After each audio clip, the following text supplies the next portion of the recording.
Hi, my name is Leon Prather, and I'm the Manager of Digital Product Operations at Avixa. That's the Audiovisual and Integrated Experience Association, which is kind of a long name, but in my role, I work closely with our product, engineering, and customer success teams to make sure that all are aligned around strategies and implementation, and that things are running smoothly in all of our processes. When trying to keep teams aligned from a high level, good communication is our first avenue for success. And in ClickUp, this is tremendously important as we use it for communication.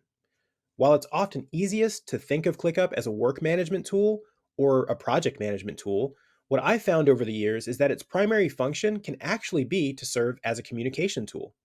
In fact, in my last company, we talked about ClickUp more so in the vein of collaborative communications than we did project management, although, of course, that did still come up. But this session's focus stems from the basic truth that every item we humans input into ClickUp communicates some idea to someone about something. And in all of my years of deploying workspace management tools and implementing them in teams that are around the world and across multiple industries, I have found that ignoring this one aspect of working with systems like ClickUp more often than not leads to frustration and fragmented adoption, while giving attention to it leads to happy users and a feeling of comfort with the way our company uses and interacts with each other in the tool. But we all work with stakeholders of varying proficiency with digital platforms, right? So, how do we teach communication in a way that is simple and easy to follow without being overly cumbersome or reliant upon the user being a technical expert in ClickUp? Well, we boiled this down into three simple ideas that we like to go over during and after onboarding that honestly work for any digital platform. Because they're platform agnostic, I think you can rest assured that they will also work for you in your ClickUp workspace. We call those ideas the three C's of communication, and they are be clear, be conversational, and be contextual. Now, to aid in simplifying these concepts even further, I'm going to use some illustrations to show what not to do with these C's using the same conference room scenario that we oftentimes use in our onboarding at my company. This stems from the idea that you can think of all the areas that we communicate in ClickUp as being digital conference rooms. So we'll get started with our first scenario. Hey guys, I gotta run really quick, but I left everything that you need in ClickUp, so I'm pretty sure there won't be any issues getting things done. Thanks. Sure. All right, he says we have everything in here that we need. Here we go, let's hope so. All right, his task in ClickUp says the winning strategy? That's not very specific. Yeah, are we making a winning strategy? Are we evaluating a strategy? Who is making or doing the thing? Is it me or is it you? When do we do the thing? Whatever it is that we're doing. Ugh. Ay. That conference room scenario was pretty terrible, right? Vince, the guy that ducked out on his team earlier on in the video, he failed his team in a few ways. Did you spot all of them? First, he failed to communicate what action the team needed to do. Second, he failed to communicate when it needed to be done by. And third, he also forgot to mention who was responsible for doing the thing. And that's why our first C of communication is to be clear. As ridiculous as this is, we can sometimes fall into the trap of enacting this exact scenario in our digital workspace. So how do we avoid this in ClickUp? In our company, accuracy is the secret sauce.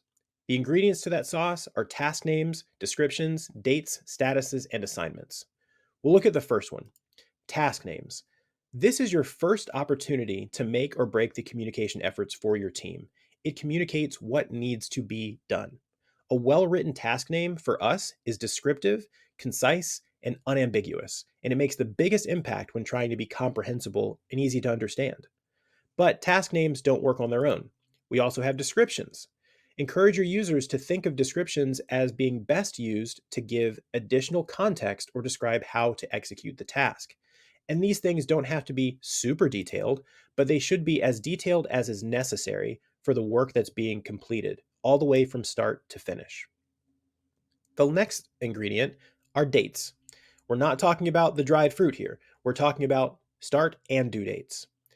Start and due dates let someone know when a thing is going to be front of mind for you or whoever is working on the thing.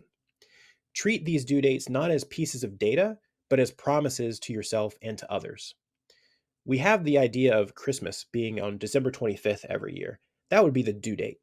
But what exactly is the start date? That would be when the Christmas season begins, right? And for most of us, it begins earlier and earlier every year. Using a start date in your ClickUp workspace, I'm sure you can find an analog to the Christmas season in your own company. Encourage people to use start dates, especially if they're trying to implement Gantt charts or timelines. Our next ingredient are statuses. We use these, simply put, to update people on where something is at from inception or request all the way to completion. These statuses should be fairly simple as well. My pro tip to you would be, as an admin, encourage your organization to keep these statuses as plentiful as they have to be, but as not plentiful as they can be. I've worked in organizations and have seen teams that have had 20, 30 or more statuses. And in fact, the team I'm working in now, before we came together to consolidate, we actually had about 35 statuses in our whole organization. Most of them were redundant, and we were able to consolidate them all down to 5. This is simply letting people know, is this thing being done? Is it completed? Has it been started yet? The next ingredient are assignments. Communicate to people what you expect them to do, and you can use this to say what you are doing. You can assign yourself. But in general, just think of this simple idea. When you need someone specifically to do something specifically, assign them directly. Let's go ahead into our next C. Hey, did you get a chance to look at those quarterly reports last week? Hey, did you hear me? Did you get my last message? Earth to Tom, hello, are you there? Give me a signal, a thumbs up, anything. Well, that was rude. Seriously, that was rude. Tom is giving Vince no indication at all that he is receiving the message. Listen, we all feel the need to be heard, and in team scenarios, whether digital or physical, there's no exception. That's why tenet number 2 of our 3 C's is to be conversational. Show your users how easy it is to be conversational in ClickUp. Encourage them to keep the conversation going. Also show them that they can do this simply and easily by leveraging the one area here that I'm highlighting, the notifications area, as much as possible. Here, you can keep all parties updated by using comments for near real-time communication. They can reply back in the same area that they can also resolve comments, which is the same area they can also, with one click, update statuses without having to click directly into tasks and have multiple windows and small modals up. Here's a pro tip. If they don't use the ClickUp interface to review their notifications, know that you can reply back to comments within tasks directly from your email just by simply hitting reply and typing in the email client of your choice. Another pro tip might be, if they are using the notifications area, you might suggest a procedure for them where they focus on @mentions above all else in their notifications after first scanning for status updates and FYIs. If you want to take things a step further, encourage them and really highlight the idea of @mentions and the power there. An @mention directly lets someone know that you're talking to them, but you can also use those to assign comments as needed. So if the comment is a direct question to someone, of course you'd @mention them, but never assume that someone is watching a task. This is why it's so important to do this. Not knowing whether or not they're watching a task can be like shouting your comment into a noiseless void. So make it easy for them and address them by name. That guarantees that they receive some ping somewhere. You can promote the comment further, of course, by assigning it to them. And if they are using the My Work section of the home area, they'll actually get even more prioritization for themselves in that area. You're just helping them out. But if you're going to use these things, assigned comments specifically, please make sure that teams are aligned around this use, as assigned comments can be less obvious in certain scenarios, but over communication is always good. And that takes us to our final C. Great. It looks like we wrapped up our budget plan early. I'm concerned about the vending machine. Did we ever get that fixed? The vending machine in the old building? Yeah, I just really want to talk about that. You remember it, right? I haven't worked on that site plan for months.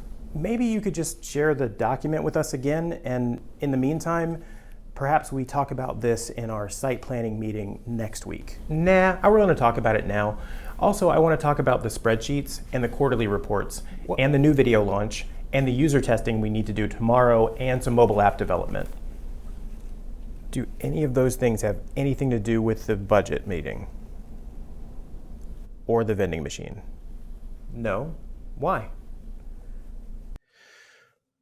Wow, that was rough. This is probably the scenario that holds the biggest impact on the efficacy of communications in ClickUp, in my opinion, and that is being contextual. If you don't know what I'm meaning by that, you will in a moment. It's been said that the modern day worker wastes tons of time each day due to context switching.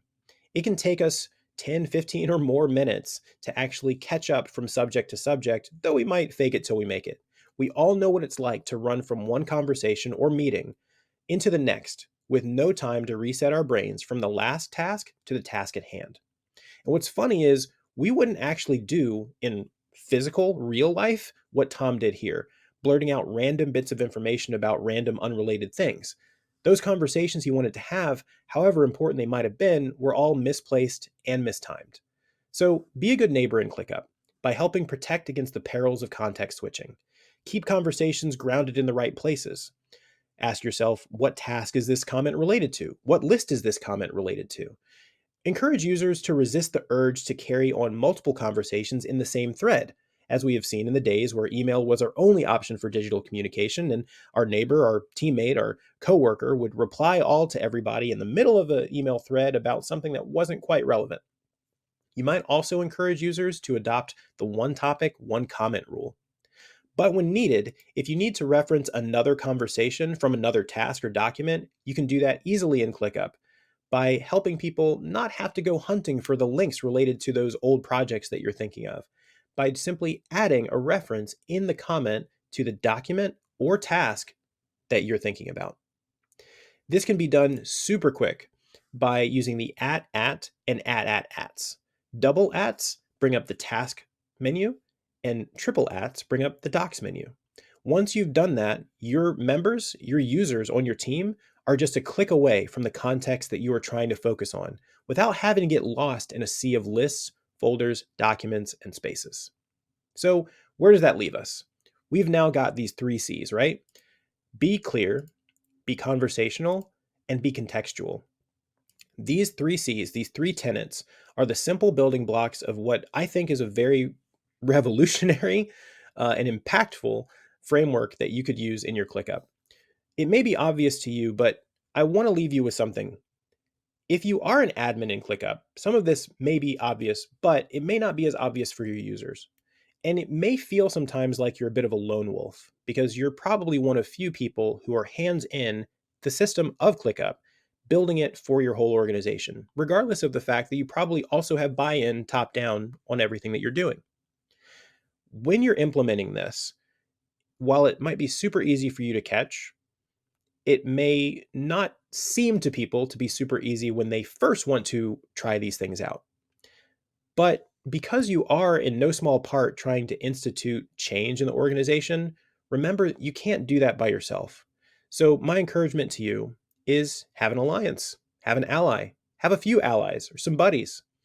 Let those people help build you up and help build your ClickUp up. Bounce ideas off of each other, hold each other accountable to the different policies, standards, and best practices that you're all trying to implement within the organization. And if you stick with it, despite any friction that you might expect to come, know that it does work. And honestly, after trying this out for a while, you'll find that your users are happier and the communication flows freely in and out of ClickUp.